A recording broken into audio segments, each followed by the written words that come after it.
In the last video, we talked about the first pillar, structure. How to build a clear sequence for every skill you teach, so you always know where to go forward and where to go back.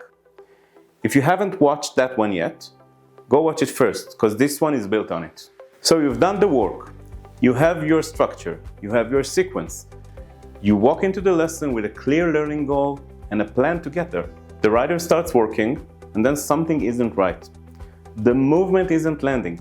You can see it, but here's the question. What exactly are you seeing? Because most instructors at this point jump straight to corrections. Heels down, sit up, use more leg. And sometimes that works, but when it doesn't, when the correction doesn't change anything, it's usually because you corrected the wrong thing. Not because you're a bad instructor, because you didn't look carefully enough before you spoke. That's the second pillar, observation. Observation is not just watching. Watching is passive. You're looking at the rider, you see what's happening, and you react. Observation is active. It means you're looking for specific things in a specific order before you say a word. Here's something interesting. Research on what is called mirror neurons, first discovered in the 1990s, shows that when you watch someone move, the same areas in your brain light up as if you were doing the movement yourself. Your brain doesn't just watch, it runs the movement internally. But here's the important part. This effect is much stronger when you already know how to do the movement yourself. They tested this with dancers. When dancers watched a style of dance they knew, their brain response was way stronger than when they watched a style they'd never done. They found the same thing with archers watching archery. What does this mean for you? It means that because you ride, because you've done these movements thousands of times, your brain is already built to read what's happening in the saddle at a level most people can't. You have a built-in tool for this, but it only works if you give it a moment. If you react before you observe, you skip right past the thing that makes you an expert. So how do you actually observe? I use something I call the 3-channel scan. Channel 1, the rider's body. Not what the rider is doing, how the body looks. Is it soft or braced? Are the shoulders up? Is the breathing open or held? Is the pelvis moving with the horse or locked against it? You're not looking for the mistake yet. You're reading the state of the body. Channel 2, the quality of movement. Now you look at how the rider and the horse are moving together. Is the rider going with the horse or against it? Is the rhythm steady or breaking apart? Is the rider absorbing the movement or bouncing? This tells you whether the rider's body is even ready for the skill you're trying to teach.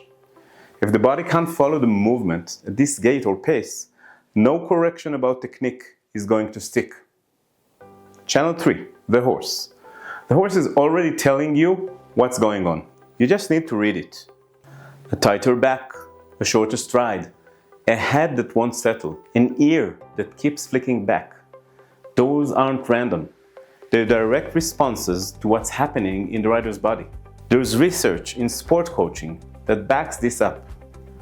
Studies show that expert coaches don't look at more things than beginners. They actually look at fewer things, but they look at the right things and they look at them longer. They know where to focus. That's what makes them faster and more accurate. The horse is one of those things. And in riding instruction, it's the one most of us underuse. The horse is showing you exactly where the problem is, often before the rider even feels it. 3 channels, then you speak.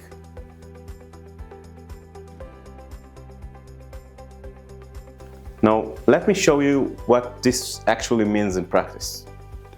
A rider is working on maintaining a steady trot on a 20-meter circle. The circle keeps drifting outward. The horse is falling off the track, making the circle bigger and bigger. An instructor who skips observation says, use more inside rein or more outside leg. Those sound like reasonable corrections, but they might be the wrong ones.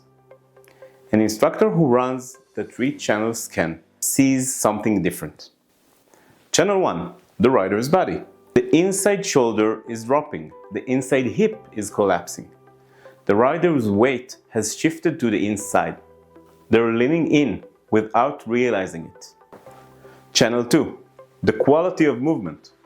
The rider isn't sitting evenly over the horse anymore. The upper body is tilting inward, which means more of the rider's weight is pressing into the horse's inside. Channel 3, the horse. The horse is drifting outward. And here's why. Horses move away from pressure. When the rider's weight drops to the inside, it puts uneven pressure on the horse's back. The horse steps away from that pressure to the outside. The horse isn't ignoring the rider. It's doing exactly what horses do when they feel more weight on one side.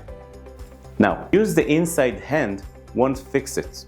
It will just pull the horse's head in while the body keeps drifting out. More outside leg won't work either. And not just because the real problem is the rider's weight. When a rider leans to the inside, their outside leg lifts away from the horse. It's physically too far from the horse to be effective. So you're asking for an aid that the rider's body can't deliver in that position. The real correction starts with the body. Bring your inside shoulder back up and feel your weight even on both stirrups. Once the body straightens out and the pressure evens out, the outside leg can reach the horse again, and the horse can hold the circle. The correction was available the whole time.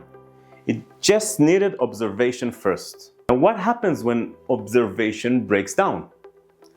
When you skip observation, when you go straight from seeing a problem to giving a correction, you end up fixing symptoms instead of the cause.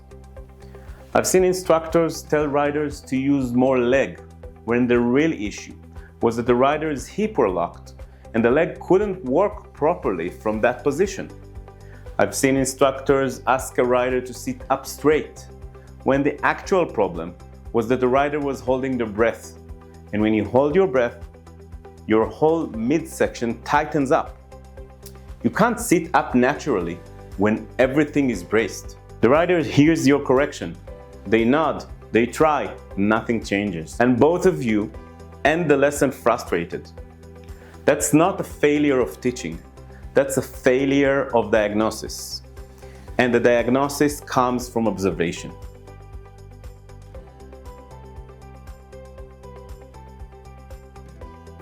So I've put together a downloadable PDF for this, the 3-channel scan reference card. It gives you the 3 channels, the key questions to ask yourself in each one, and common patterns to look for.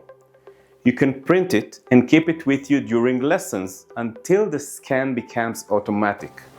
So if you found this useful, download the PDF and start using the 3-channel scan in your next lesson.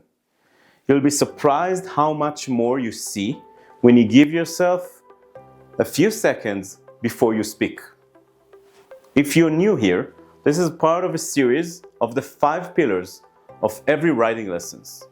Because observing correctly is only half the equation.